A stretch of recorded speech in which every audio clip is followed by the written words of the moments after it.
Marie, g'day. I'm in rural Essendon at the back of my garden, outside my shed and outside the chicken coop. Things move pretty slowly here. Now, a while back when I was playing reality games, I don't necessarily believe all those reality games I play, but I like to play them anyway. I don't believe in soccer, but I played it. A while back when I was playing one of my many reality games, you jumped on board and said, that's the way I think too. I like thinking that way.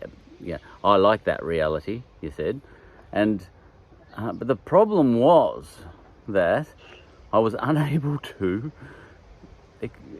describe that reality that I was trying to describe. I fumbled. I was lost for words. My imagination failed me. My brain wasn't big enough. Now, in cases like that, where I have this vague idea of a certain type of reality, or anything at all in the world, in cases like that, often I have to put them to bed, because I'm lost. Now, this one was that one where,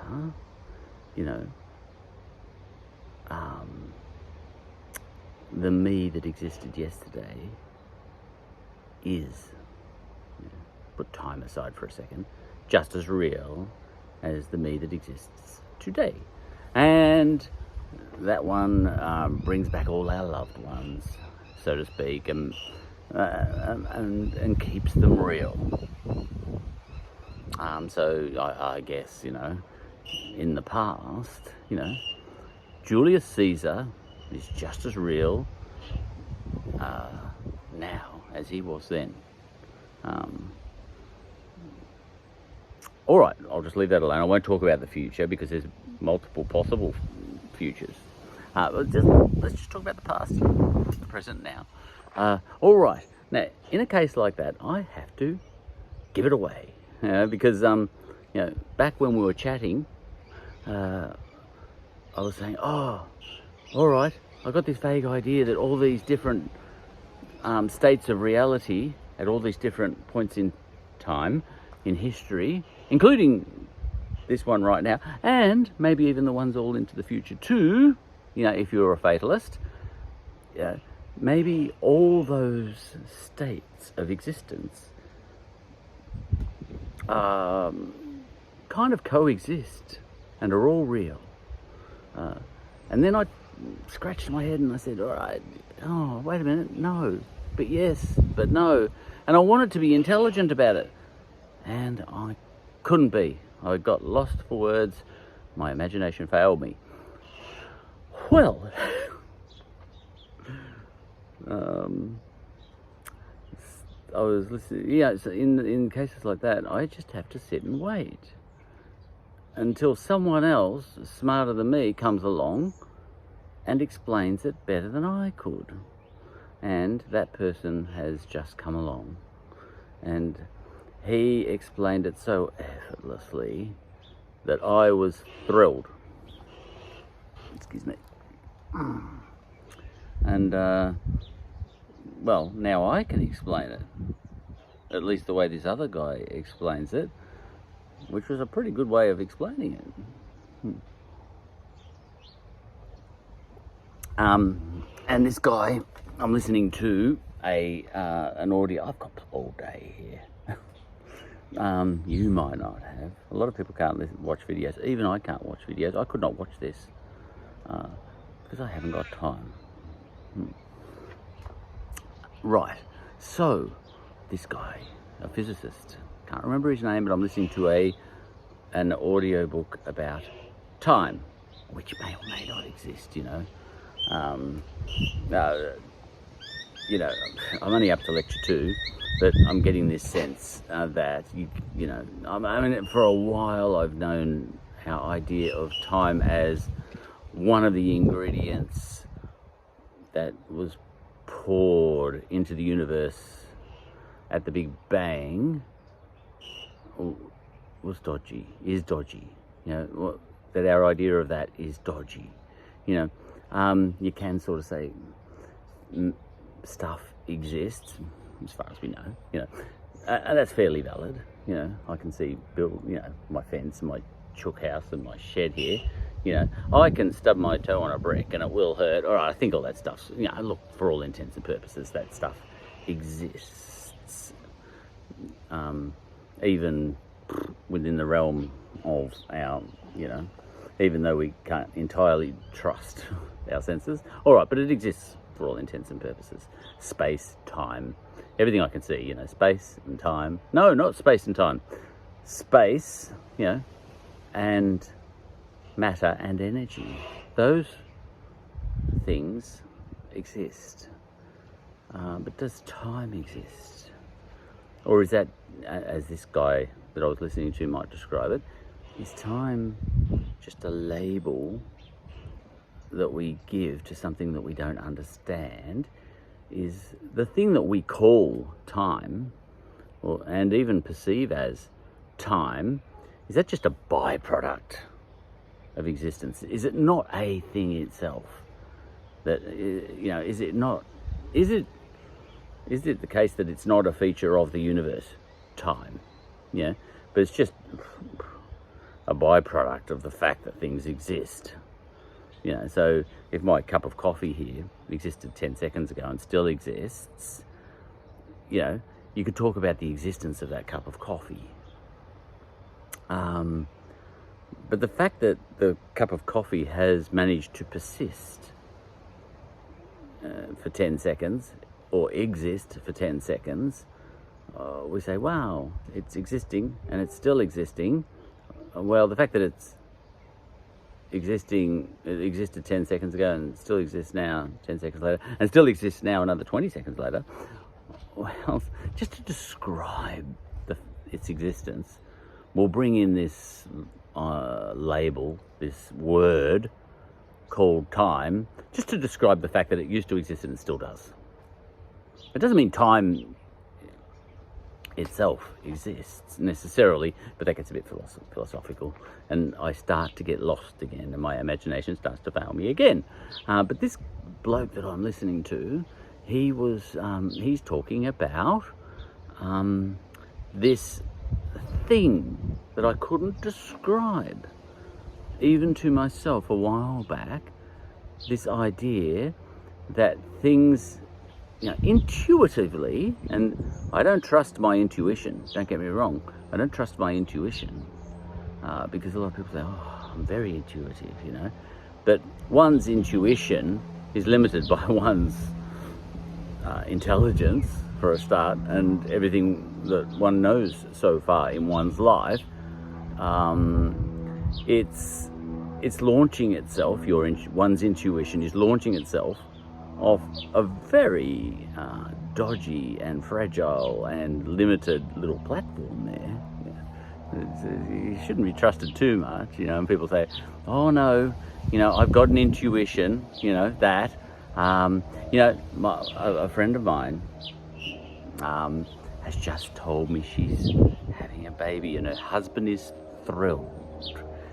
Someone might say that, and you know what? I had an intuition that she was pregnant, and then she rang me and she was. I said, did that intuition come from nowhere? Is that just something spiritual about you? Well, no. You didn't have an intuition that he was going to be pregnant, the husband. You only had an intuition that she was going to be pregnant. And all sorts of, it's not really intuition.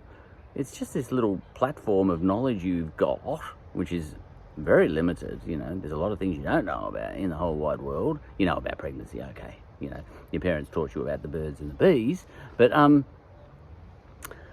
what you call intuition is just maybe even just an educated sort of guess, really, because, you've noticed in your life that,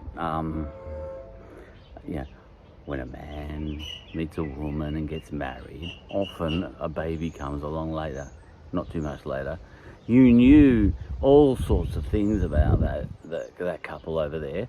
You knew that that they were of a child creating sort of age.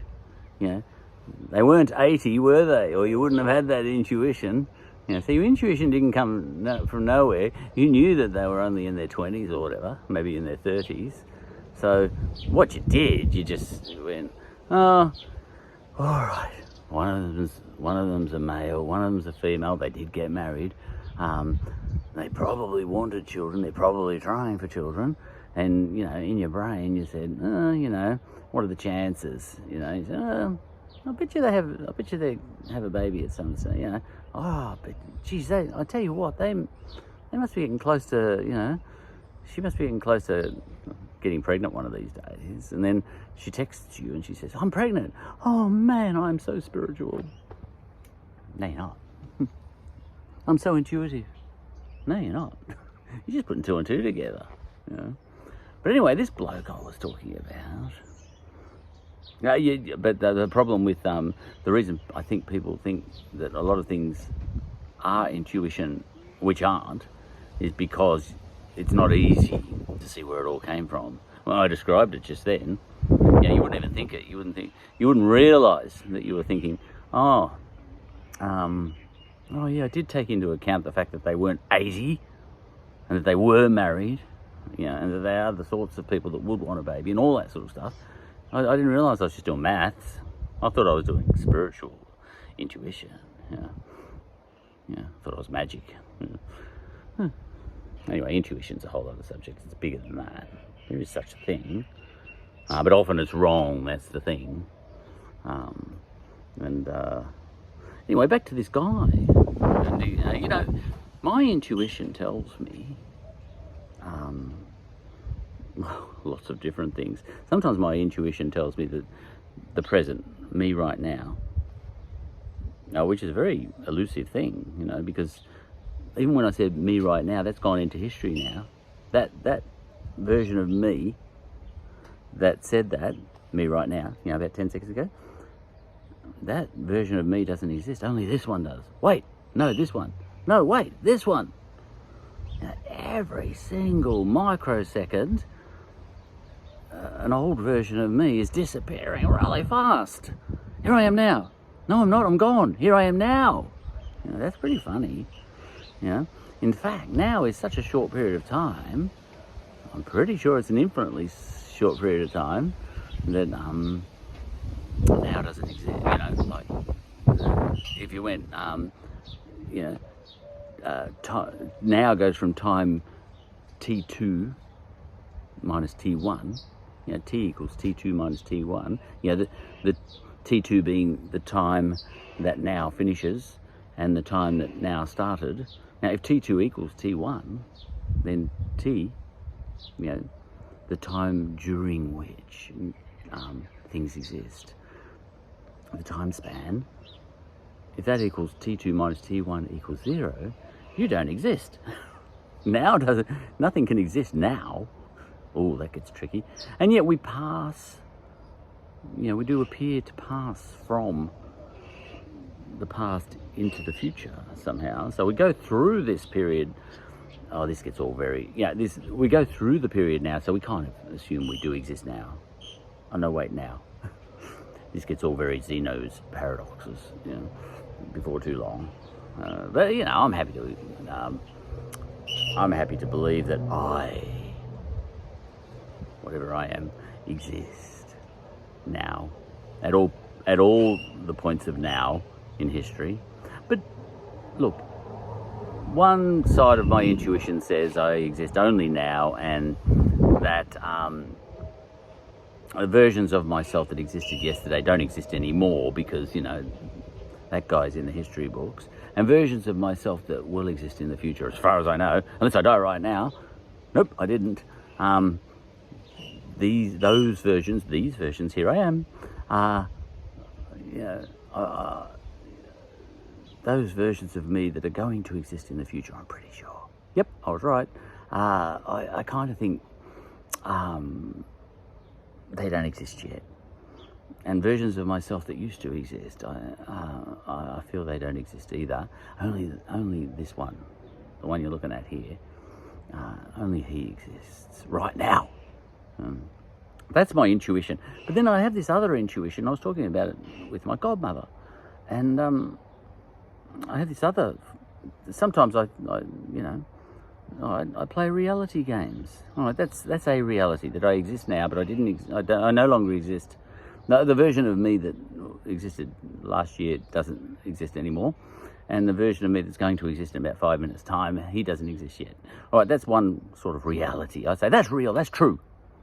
End of story, end of discussion. You know, that's anyone who says that I existed, that my previous existences, the versions of me that existed yesterday, anyone who says that still exists now is an idiot.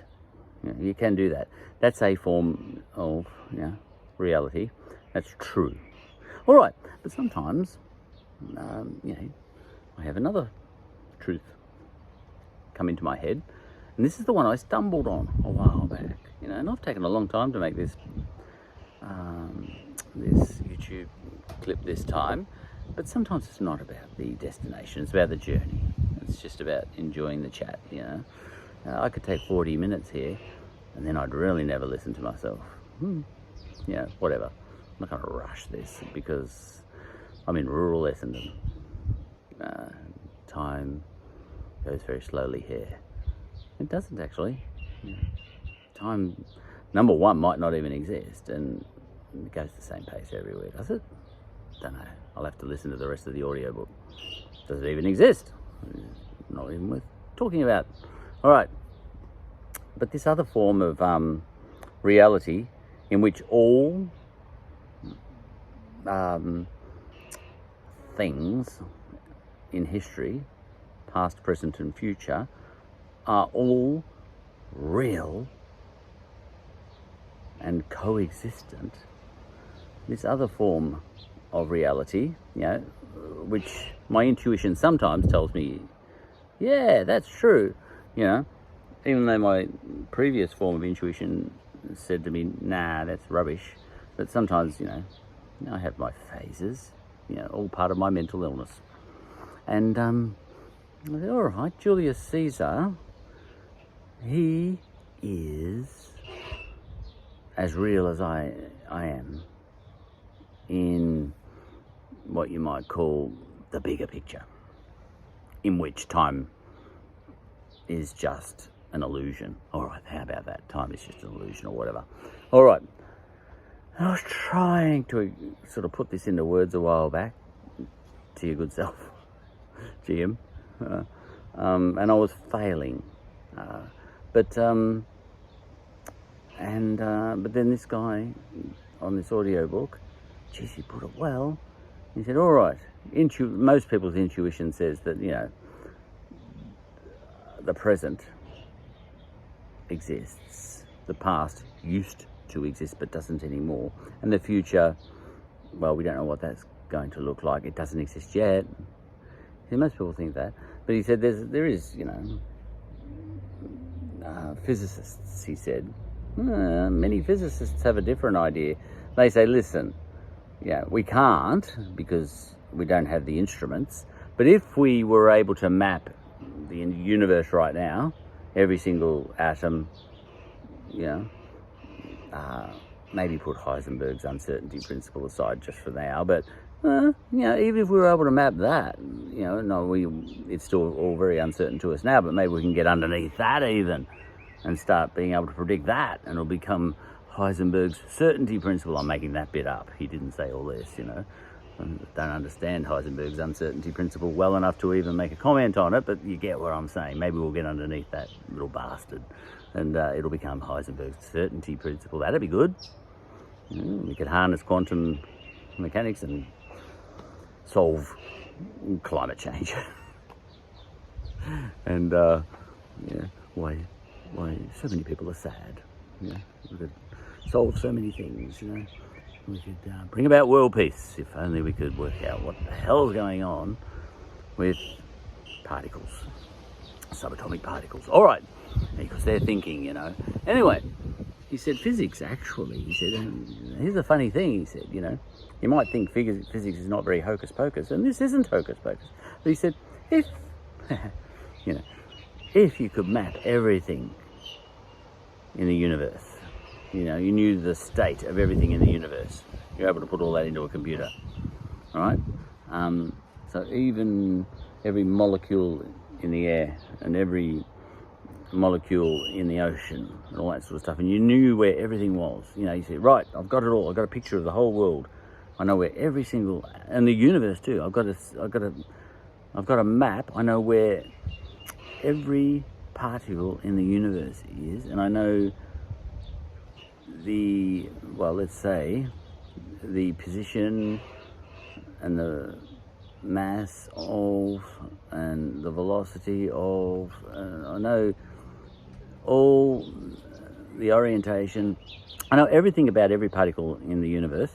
Physics would say, all right, that's ridiculous, we can't do that because we don't have the instruments. But if we did have the instruments, then physics says it's possible that then we could predict what's going to happen into the future, because that's the law of physics. If you know that an apple is falling off a tree towards the ground, it's going to hit the ground and stop, with a small thud.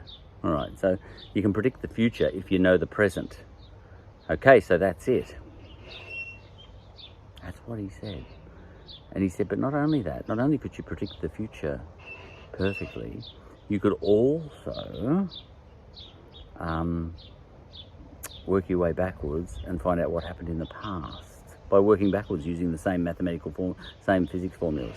If you knew all the physics formulas, we haven't quite got there yet. We've got a lot of them. We've got 98% of it all sort of worked out, I think. But a few things we don't really have formulas for, but we've got formulas for a lot. We can already predict a lot of things. If I take off now in my car towards Bendigo at 100 kilometres per hour, allowing a little bit for when I have to speed up and slow down and all that sort of stuff, but I know I'm going to get there in an hour and a half as long as I don't have a crash. You can predict the future if you know the present. Now, if you could map every single atom in your car and in your body and everywhere else, and even the wind and all that sort of stuff, the air resistance against your car, you could actually predict exactly what time you would get to Bendigo. And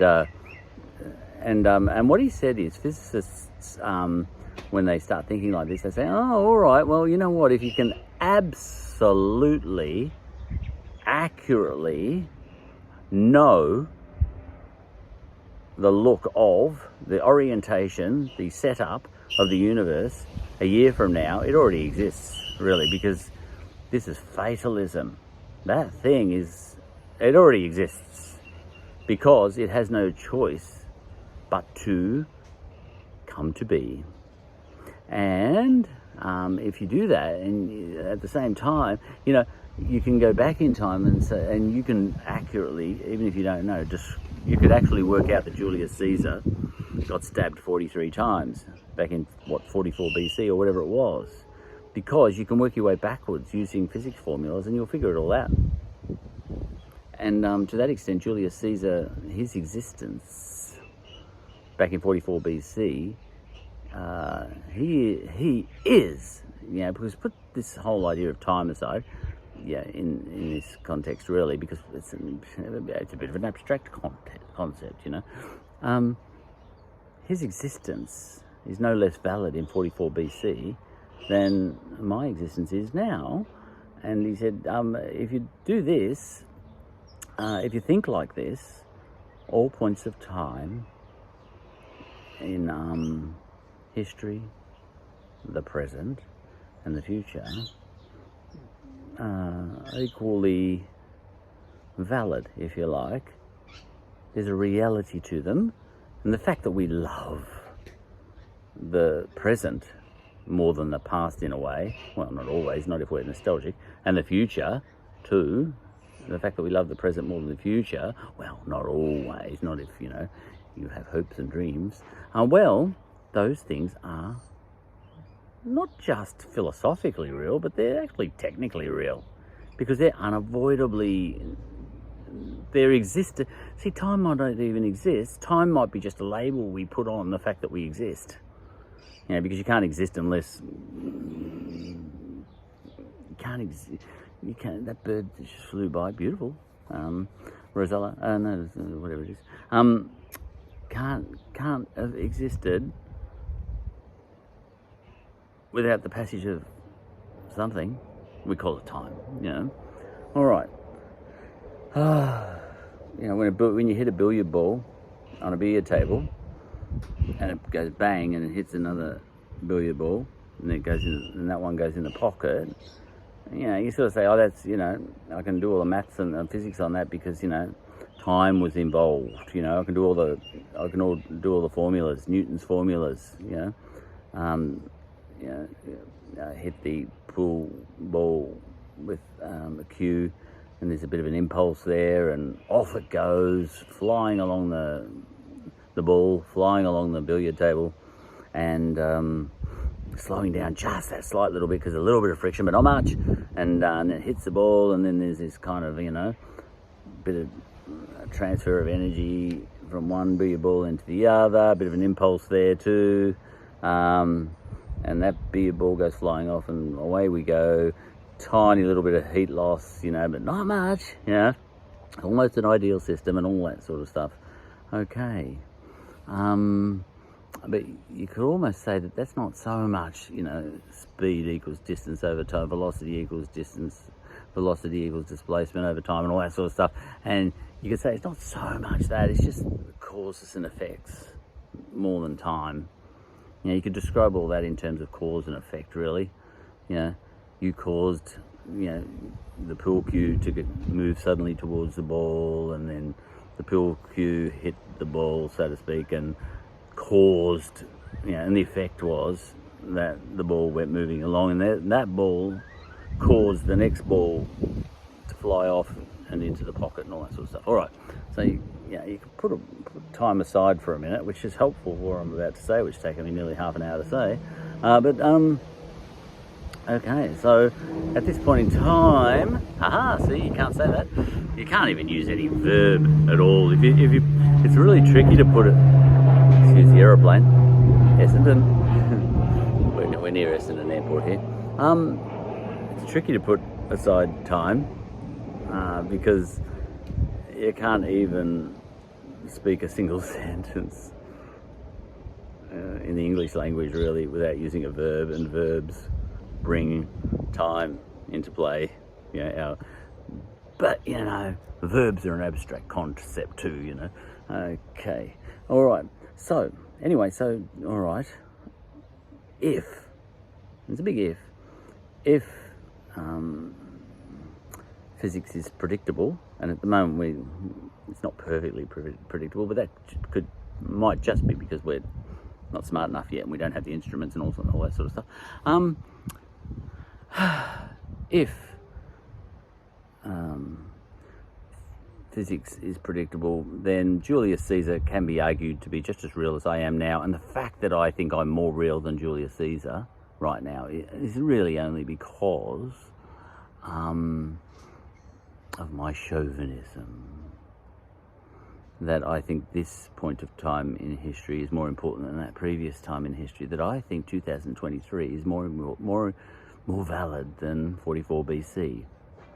But is it? You know, obviously I like 2023. You know, it's a personal thing. But is it more valid than 44 BC if all points in time, in some sort of fatalism, and at all times are predestined to exist? They're all valid, you know.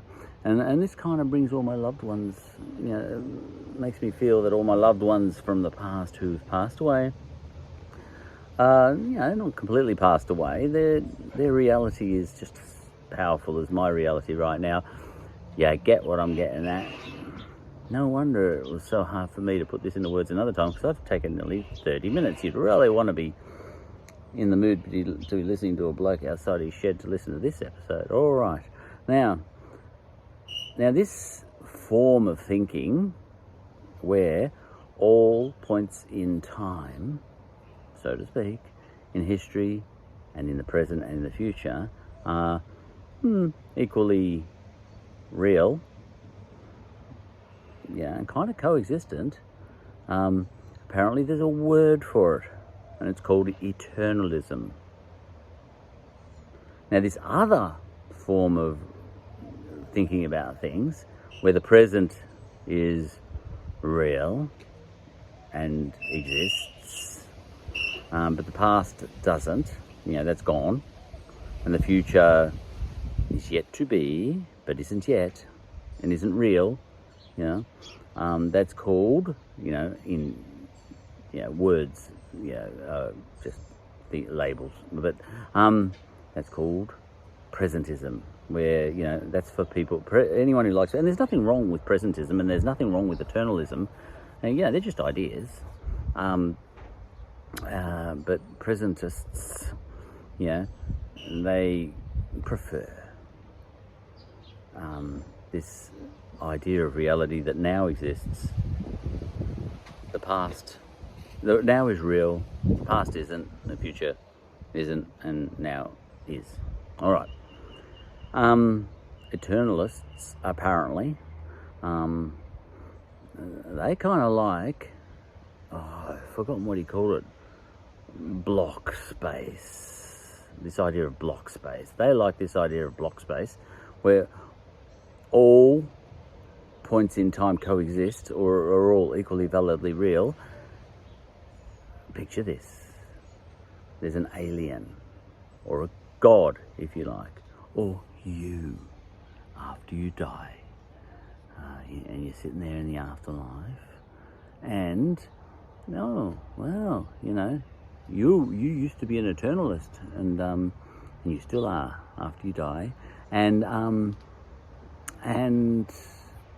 time has ceased to kind of matter, and it was an abstract concept all along anyway, a bit of an illusion. But here's the thing: in your afterlife, you and that alien over there, who's got some pretty extra sensory perceptions, and also God, who's just sitting over there on his throne, white beard and all. Didn't expect that. I thought that was going to be. I thought that was a fairy tale, but no, there it is. All right, you're all sitting there in another dimension, quite apart from the universe, and you're looking at the universe. What's so special about any one point in time in that universe?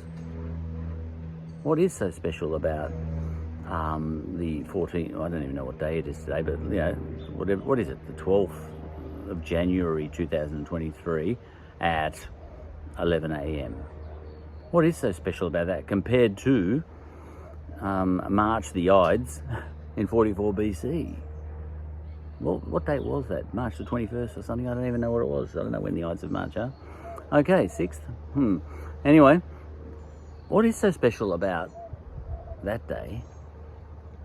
Whatever today is, 10th of January, I really don't care. And this other day, I don't care what day it is. I care it's Sunday. Otherwise I wouldn't be able to be sitting here wasting my own time and yours. What is so special? And about all the different moments in time, and as we call it, as those petty humans there call it, they call it time. Well, I can see the whole lot at once.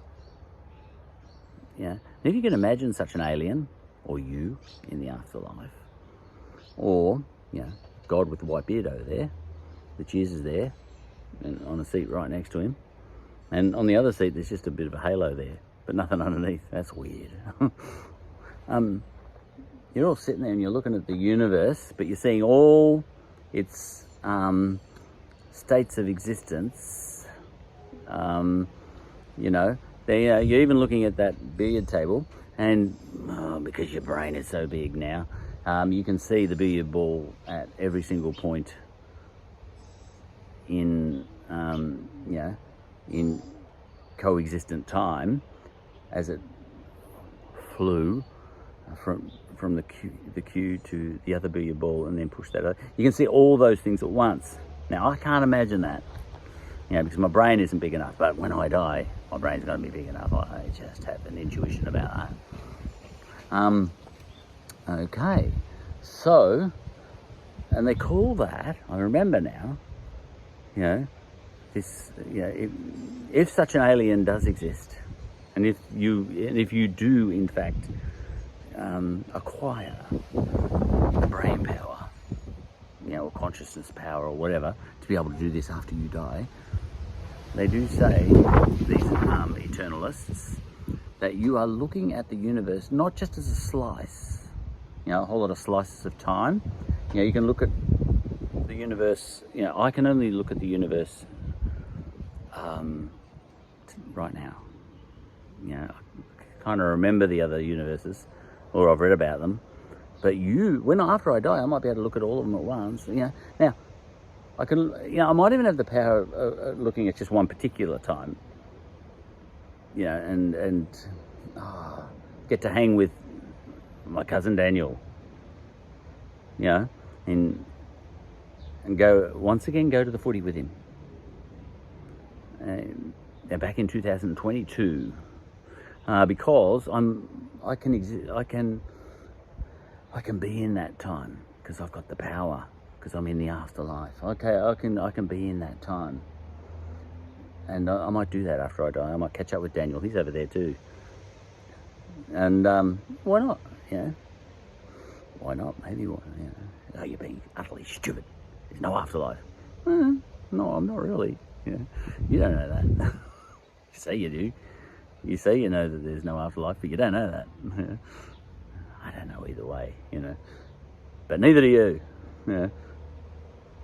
unless you're smarter than me, unless you think you are, unless you are, which is always a possibility that I have to sort of allow. All right, so I can hang with Daniel once again, and yet for all time, because time doesn't exist at this point in time. And this is called the block universe. And if and it would be quite fun, just to pick the bits you like, the slices, I'm going to go back to 44 BC and just watch Julius Caesar cop, cop 423, whatever it is, stabs to the guts. I'm not even going to warn him. I'm just going to watch.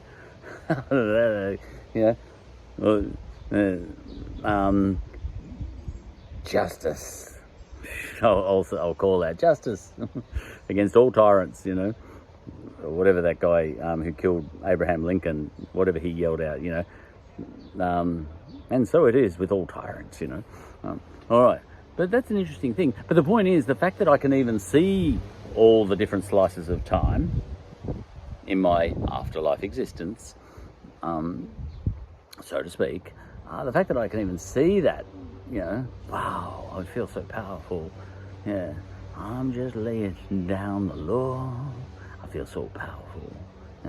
Standing on a street corner, right, thinking about nothing.